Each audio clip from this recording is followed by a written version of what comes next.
नमस्कार साथियों, इस वीडियो में हम देखने वाले हैं BA second year political science paper second भारतीय राजनीतिक व्यवस्था इंडियन पॉलिटिकल सिस्टम। ये लेक्चर हमारा 27 है।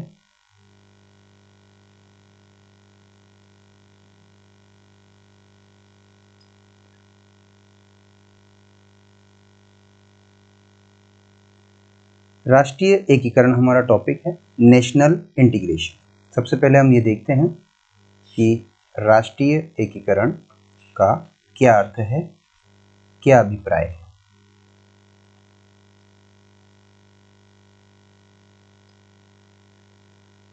भारतीय दृष्टिकोण में राष्ट्रीय एकीकरण का अर्थ है विविधताओं में एकता।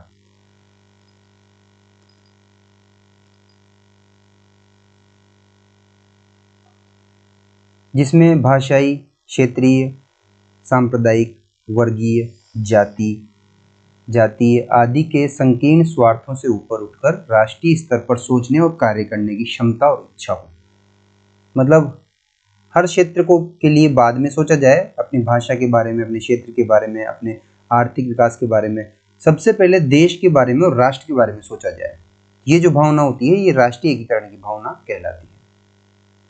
इसकी कुछ परिभाषाएं दी हैं। जैसे पहली परिभाषा हम देखते हैं मायरन वीनर ने। अगर एग्जाम में पूछता है अर्थ बताइए, तो आप सिंपली इसका अर्थ लिख देंगे। और अगर पूछता है राष्ट्रीय एकीकरण की अवधारणा को स्पष्ट कीजिए, तो आपको अर्थ लिख करके और 2-3 परिभाषाएं लिखनी है। उसके बाद फिर फाइनली अपना कंक्लूजन देना है कि ये इसकी परिभाषा होगी या इसका अर्थ होगा। तो अर्थ, परिभाषा और अवधारणा जो क्वेश्चन है उनमें थोड़ा फर्क होता है। मायरन वीनर ये कहते हैं राष्ट्रीय एकीकरण का अर्थ है उन पृथकतावादी आंदोलनों की ओर ध्यान देना जो राष्ट्र को छोटे छोटे विरोधी राज्यों में विभाजित करते हैं। अर्थात समाज में ऐसे विचार भी विद्यमान हों जो संकीर्ण हितों के स्थान पर राष्ट्रीय और सार्वजनिक हितों को प्राथमिकता देते हैं। Doctor S Radhakrishnan, doctor Sarvepalli Radhakrishnan ये कहते हैं कि राष्ट्रीय एकीकरण एक विचार है जो लोगों के मस्तिष्क में रहता है। यह चेतना है जो लोगों को सामूहिक रूप से सचेत करती है। और H.A. गनी इनके अनुसार राष्ट्रीय एकीकरण समुदायगत भावना है। यह एक साथ रहने की भावना है, यह एकता की भावना है, यह विविधताओं में एकता है। यदि केवल एकता है तो एकीकरण की आवश्यकता नहीं, और यदि केवल विविधता है तो एकीकरण संभव नहीं। एकीकरण विविधता को एकता में बदलने की मांग नहीं करता, यह विविधताओं में एक रूपता की मांग करता है। मतलब विविधताएं भी बनी रहे और हम एक रहें। जैसे हमारे देश में अलग अलग भाषाएं, अलग अलग रीति रिवाज, अलग अलग भौगोलिक विविधताएं पाई जाती है, उसके बावजूद भी हम सबसे पहले भारतीय हैं। यह विविधताओं में एकरूपता की मांग करता है जो एकता की ओर ले जाती है। इसमें विविधताओं और विशिष्टताओं को बनाए रखा जाता है। राष्ट्रीय एकीकरण में जो विविधताएं हैं, विभिन्नताएं हैं, उनको खत्म नहीं किया जाता है, उनको बनाए रखा जाता है।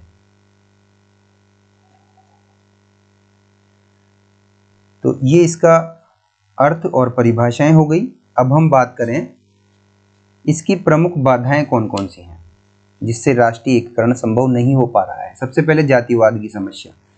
वर्तमान में सामाजिक, राजनीतिक और प्रशासनिक ढांचे का ऐसा कोई क्षेत्र नहीं है जिसे जातिवाद से आच्छादित न किया गया हो, ढका नहीं गया हो। न केवल सामाजिक आदतें और परंपराएं ही जातिवाद पर आधारित हैं, बल्कि निर्वाचन में भी उम्मीदवारों का चयन जाति को ध्यान में रखकर किया जाता है। किसी भी प्रकार की कोई कमेटी या कार्यकारिणी की घोषणा की जाती है तो उसमें भी सभी जाति के सदस्यों को स्थान दिया जाता है, वरना विरोध के स्वर उठने लगते हैं। अभी हाल ही में एक पार्टी ने अपनी प्रदेश कार्यकारिणी की घोषणा की है, तो आप देखिए उसमें सभी जातियों को स्थान दिया है। और आप इसको पाएंगे जब विभिन्न पार्टियां, विभिन्न संगठन इस तरह से अपनी कार्यकारिणी और संगठन को विस्तार करते हैं, पुनर्गठन करते हैं, निर्धारण करते हैं, तो उसमें सभी जातियों के सदस्यों को जगह दी जाती है। जाति के आधार पर मतदाताओं से अपील की जाती है। प्रशासन में भी जातीय आकर्षण, भाई भतीजावाद अत्यधिक है।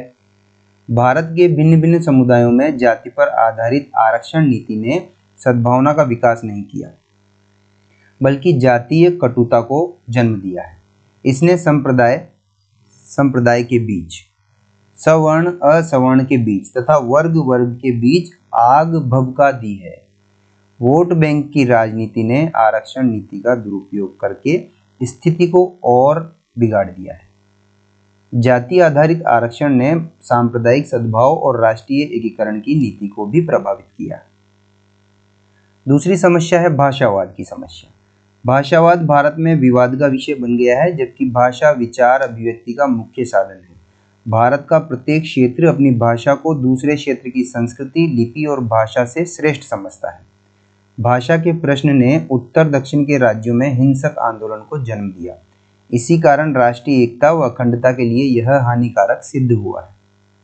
इस प्रकार भारतीय राष्ट्रीयता के समक्ष शिक्षा केंद्रों व प्रशासनिक सेवाओं में क्षेत्रीय भाषाओं की अनिवार्यता एक प्रमुख बाधा है, क्योंकि इससे देश योग्यतम नागरिकों की सेवाओं से वंचित रह जाता है और नागरिकों के एक दूसरे राज्य में आदान प्रदान में रुकावट पैदा होती है। भारत में भाषावाद राज्यों की पुनर्गठन की प्रक्रिया में 28 राज्यों का निर्माण हो चुका है और गोरखालैंड आंदोलन इसी का उदाहरण है। अभी राज्यों की संख्या जम्मू कश्मीर को बनाने के बाद और ज़्यादा बढ़ गई है, 29 राज्य करीब हो गए हैं। और भी आप अपडेट कर लेना। गोरखालैंड आंदोलन इसी का उदाहरण है। भाषा के आधार पर जो पृथकतावाद धीरे धीरे पनप रहा है उसे रोका जाना चाहिए। क्षेत्रवाद की समस्या। क्षेत्रवाद आज भारत के राजनीतिक व सामाजिक जीवन में अत्यंत व्यापक घटना है और निकट भविष्य में भारतीय राजनीति में इस प्रवृत्ति से मुक्ति के कोई चिन्ह दिखाई नहीं दे रहे हैं। डॉक्टर इकबाल नारायण कहते हैं, क्षेत्रवाद की प्रक्रिया कई आयामों वाली एक अत्यंत जटिल एवं मिश्रित व्यवस्था है जो एक साथ ही एक समय में भौगोलिक, आर्थिक, सांस्कृतिक, राजनीतिक एवं मनोवैज्ञानिक रूप लिए हुए हैं। उन्होंने भारत में क्षेत्रवाद के उदय को स्पष्ट करते हुए लिखा है कि क्षेत्रवाद के उदय की जड़ें नागरिकों के मस्तिष्क में है। इनमें व्यक्ति किसी न किसी रूप में दोहरे व्यक्तित्व को प्रस्तुत करता है और उसमें उपराष्ट्रवादी और राष्ट्रवादी दोनों ही प्रवृत्तियां पाई जाती हैं। उपराष्ट्रवादी प्रवृत्ति स्वाभाविक रूप से राष्ट्रवादी प्रवृत्ति से पहले आती है।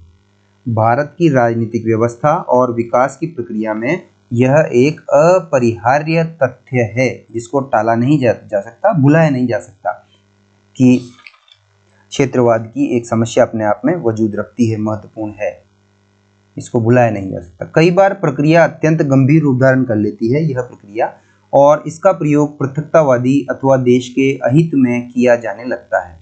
नागालैंड और मिजोरम दोनों क्षेत्रों में अलग होने के आंदोलन, गोरखालैंड की मांग का आंदोलन, असम में बोडो आंदोलन और पंजाब में खालिस्तान की मांग, आतंकवाद की भयानकता, जम्मू कश्मीर में समय समय पर लगने वाले स्वतंत्रता के नारे आदि क्षेत्रवाद की प्रवृत्ति के विकृत रूप हैं।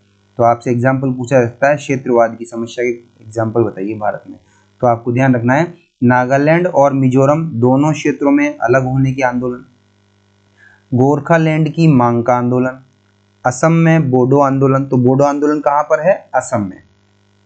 पंजाब में खालिस्तान की मांग, तो खालिस्तान की मांग कहाँ पर हो रही है? पंजाब में। इस तरह से। चौथा पॉइंट है अलगाववाद या पृथकतावाद की समस्या। पृथकतावाद की समस्या भी भारत के राष्ट्रीय एकीकरण के मार्ग में एक गंभीर चुनौती है। अपने लिए पृथक राज्य की मांग के आंदोलन भारतीय राजनीति को प्रभावित करते रहे हैं। महाराष्ट्र, गुजरात और पंजाब राज्यों की स्थापना मुख्यतः ऐसे ही आंदोलनों का परिणाम है। असम के कुछ कबायली लोगों ने, ये जाति है पाकिस्तान और अफगानिस्तान में रहने वाली कबायली, 1947 के टाइम पे यही लोग, पाकिस्तान ने इन्हीं लोगों को कश्मीर पर कब्जा करने के लिए भेजा था और ये काफ़ी अंदर तक घुस आए थे और फिर वो जो क्षेत्र इनके कब्जे में हुआ था उसे पाक अधिकृत कश्मीर के रूप में आज भी पाकिस्तान के कब्जे में बना हुआ है। तो असम के कुछ कबायली लोगों ने, और ये जाति असम में भी मिलती है, पृथक राज्य के लिए आंदोलन किया। ऑल पार्टी हिल लीडर्स कॉन्फ्रेंस के नेतृत्व में गारो, खासी, जयंतिया, मिकिर, ये उधर मिजोरम साइड पाई जाने वाली जातियां हैं, मेघालय साइड, गारो, खासी, जयंतिया, मिकिर और उत्तरी कछार के क्षेत्रों में रहने वाले लोगों के आंदोलनों के परिणाम स्वरूप। तो देखिए ये गारो, खासी, जयंतिया, ये वहां पर पहाड़ियों के नाम भी हैं और जातियों के नाम भी हैं। 1972 में मेघालय राज्य की स्थापना हुई। समय समय पर पृथक विदर्भ राज्य और बिहार, उड़ीसा तथा मध्य प्रदेश के आदिवासी क्षेत्रों को मिलाकर पृथक झारखंड राज्य की मांग इसी क्षेत्रीयता की भावना के प्रदर्शन के रूप में रही। झारखंड मुक्ति मोर्चा पृथक झारखंड की मांग करता रहा, जो पूरी भी हुई। ऐसे ही संदर्भों में अटल बिहारी वाजपेयी सरकार ने उत्तरांचल, जो बाद में उत्तराखंड हो गया उसका नाम, वह वनांचल, जिसका नाम झारखंड है वर्तमान में, एवं छत्तीसगढ़ राज्य की स्थापना की। तो वनांचल किसे कहा जाता था पहले? झारखंड को कहा जाता था। तो उत्तराखंड, झारखंड और छत्तीसगढ़ की स्थापना जो है नवंबर 2000 में हो चुकी है। आतंकवाद। भारतीय राजनीतिक व्यवस्था के सम्मुख आतंकवाद की समस्या फन फैलाए खड़ी है। भारत में अनेक आतंकवादी आंदोलन हुए हैं व चल रहे हैं। बंगाल का नक्सलवादी आंदोलन, असम का बोडोलैंड आंदोलन व उल्फा, पंजाब का खालिस्तान आंदोलन, जम्मू कश्मीर में आतंकवाद आदि भारत में आतंकवाद के प्रमुख उदाहरण है। इसके अलावा हिजबुल मुजाहिदीन व हुजी जैसे आतंककारी संगठनों ने भी भारत के विभिन्न क्षेत्रों में आतंकवादी गतिविधियां संचालित कर देश की शांति व्यवस्था को आघात पहुंचाया है, नुकसान पहुंचाया है। सांप्रदायिकता की समस्या। भारत एक धर्मनिरपेक्ष राष्ट्र है, फिर भी यहाँ धार्मिक कट्टरता और धर्मांधता मौजूद है, जिसके कारण सांप्रदायिक दंगे होते रहते हैं। सभी समुदायों ने सांप्रदायिक संगठनों को जन्म दिया, जैसे मुस्लिम संप्रदाय के मुस्लिम लीग, जमायते इस्लामी और मुस्लिम मजलिस आदि। राष्ट्रीय स्वयंसेवक संघ RSS के रूप में हिंदू राष्ट्रवादी संगठन भी विद्यमान है, जो धर्मनिरपेक्ष और भावनात्मक एकता पर घोर प्रतिकूल प्रभाव डालते हैं। इस प्रकार भारतीय राजनीतिक व्यवस्था के समक्ष ये सब प्रमुख चुनौतियां और बाधाएं हैं। अब हम बात करें इनको दूर करने के उपायों की। बाधाएं हमने देख ली, अब बात करते हैं इनको दूर करने के उपाय।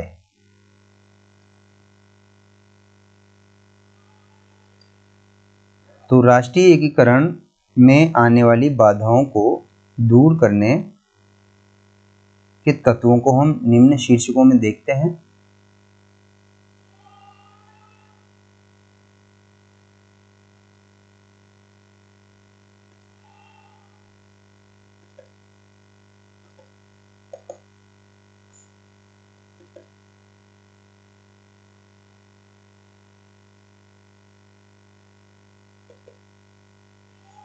दूर करने के उपाय। तो पहला है उच्च नैतिक चरित्र। राष्ट्रीय एकीकरण के मार्ग में नैतिक चरित्र एक प्रमुख तत्व है। सामाजिक और राजनीतिक नेतृत्व का नैतिक चरित्र तो संदेह रहित होना चाहिए। मान लीजिए मुख्यमंत्री पद पर, प्रधानमंत्री पद पर, राष्ट्रपति पद पर अगर जो व्यक्ति बैठा है उसका चरित्र जो है वो अगर नैतिक रूप से उच्च होगा, अच्छा होगा, किसी प्रकार का कोई गलत काम का दाग नहीं होगा, तो उससे देशवासियों का उस पर विश्वास बढ़ता है। अभी हमारे माननीय प्रधानमंत्री महोदय के प्रति सभी का जो है विश्वास अभी बना हुआ है, क्योंकि वो किसी प्रकार से, और हमने खबरों में देखा उनकी स्वयं की भतीजी का भी उन्होंने नौकरी वगैरह के लिए सिफारिश में इनमें कहीं भी अपने भाई को इनको कहीं भी लाभ नहीं पहुंचाया, आए दिन हम अखबारों में पढ़ते हैं। तो उच्च नैतिक चरित्र जो है वो सामाजिक और राजनीतिक नेतृत्व का होना चाहिए। राष्ट्रीय शिक्षा नीति। राष्ट्रीय एकीकरण में शिक्षा का महत्व अधिक है। धर्मनिरपेक्ष, जातीय सहिष्णुता आदि भावनाओं का संचार शिक्षा के माध्यम से ही संभव है।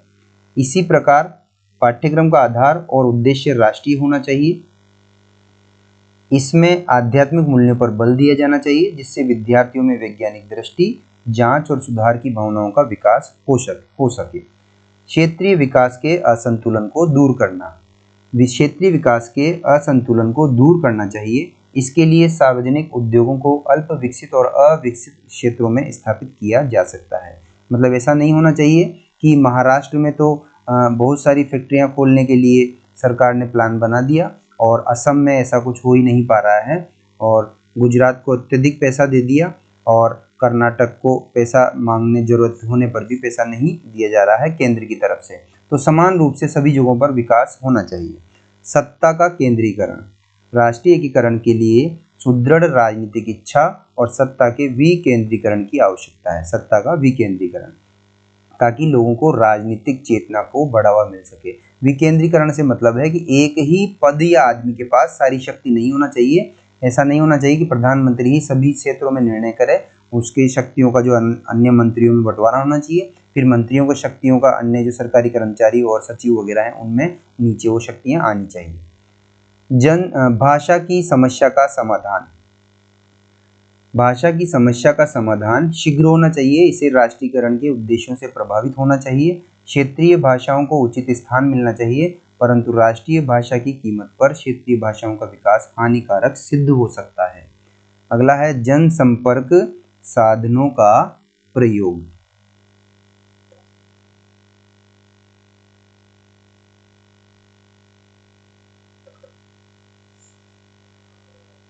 जनसंपर्क साधनों का प्रयोग, राष्ट्रीयकरण के लिए जनसंपर्क साधनों का प्रयोग किया जाना चाहिए। उनका झुकाव समाज के उपेक्षित और वंचित लोगों की ओर होना चाहिए। उन्हें सर्वसाधारण के अनुभवों एवं आकांक्षाओं को प्रतिबिंबित करना चाहिए तथा राष्ट्र के विकास और उसकी उपलब्धियों को वस्तुनिष्ठ ढंग से चित्रित करना चाहिए। जैसे टीवी वगैरह में सरकार एड वगैरह देती है, तो उनमें सारी योजनाओं के बारे में बताया जाना चाहिए। सभी लोगों की ओर योजनाएं, सभी प्रकार की योजनाओं का प्रसार होना चाहिए, सबको लाभ मिले। सामाजिक न्याय को प्रोत्साहन, सामाजिक न्याय की भावना की दिशा में ठोस कदम उठाए जाएं। हरिजनों और पिछड़े वर्गों को जो कानूनी संरक्षण दिए गए हैं उन्हें प्रभावपूर्ण ढंग से लागू किया जाना चाहिए। गरीबी और बेरोजगारी का उन्मूलन, देश में गरीबी और बेरोजगारी का साम्राज्य है। लोगों में उच्च आदर्शों का प्रसार करने के लिए जरूरी है कि देश में गरीबी और बेकारी को मिटाया जाए। लोगों को अगर हम अच्छी बातें सिखाना चाहते हैं तो भूखे पेट तो सीखेंगे नहीं, पहले उनके रोजगार की व्यवस्था तो होनी चाहिए। प्रशासन के प्रति जन आस्था, तो प्रशासन में जनता की आस्था को पुनर्स्थापित किया जाए, मतलब लोगों का सरकार में विश्वास हो, सरकारी कर्मचारियों में विश्वास होना चाहिए। सरकार के प्रशासनिक कार्यों में बेईमानी, रिश्वतखोरी से एकता के मार्ग में बाधा पहुंचती है। अतः प्रशासन से इन दोषों को दूर किए जाने की आवश्यकता है। राजनीतिक न्याय, राजनीतिक सत्ता किसी व्यक्ति, गुट या वर्ग में निहित न होकर देश के जनसाधारण को समान रूप से प्राप्त हो। राजनीतिक न्याय की प्राप्ति के लिए जरूरी है कि स्वस्थ राजनीतिक वातावरण का निर्माण किया जाए। राजनीतिक दलों को स्वस्थ आचार संहिता का पालन करना चाहिए तथा आपराधिक तत्वों के साथ सख्ती से निपटना चाहिए। उसके बाद है प्रशासन के संस्कृतियों को समान प्रोत्साहन। भारत विभिन्न संस्कृतियों का देश है और सभी क्षेत्रों, राज्यों आदि की संस्कृतियों को समान रूप से प्रोत्साहित किया जाना चाहिए। ये क्वेश्चन आपके लिए हमेशा के लिए महत्वपूर्ण है, चाहे आप किसी भी क्लास में हो, कोई सा भी एग्जाम दें, क्योंकि ये एक तरह से आपका निबंध भी हो गया। मान लीजिए निबंध आ जाता है राष्ट्रीय एकीकरण, इस पर आप निबंध लिखिए, तो ये जो आंसर लिखा है ये पूरा एक निबंध के रूप में भी आप वहाँ पर लिख सकते हैं। इसलिए इस क्वेश्चन को आप अच्छे से समझें, पढ़ें, बार बार देखें, उससे आपको ये मतलब स्थायी रूप से आपको ये याद करना है। ये जीवन भर आप मतलब आपके कॉमन सेंस और आपके विचारों में भी ये वृद्धि करेगा, विचारों को भी ये अच्छा बनाएगा, एक लेवल आपका बढ़ेगा, पर्सनालिटी ग्रो करने के लिए भी राष्ट्रीय एकीकरण के बारे में आपके विचारों को समृद्ध करेगा। इसलिए इस क्वेश्चन को आप अच्छे से समझें, पढ़ें, बार बार देखें, आपको ये अच्छे से याद हो जाना चाहिए। इस तरह से छोटे क्वेश्चन भी इसमें से बन जाते हैं। वो राष्ट्रीय एकीकरण में के मार्ग में आने वाली बाधाओं का उल्लेख कीजिए, इस तरह का क्वेश्चन बन सकते हैं। तो क्षेत्रवाद, भाषावाद, जातिवाद, ये चीजें राष्ट्रीय एकीकरण से क्या अभिप्राय है वो सब मैंने आपको बता दिए हैं। राष्ट्रीय एकीकरण को बढ़ावा देने वाले कोई 2 उपाय बताइए। ये सब इसमें हमने बता दिए हैं।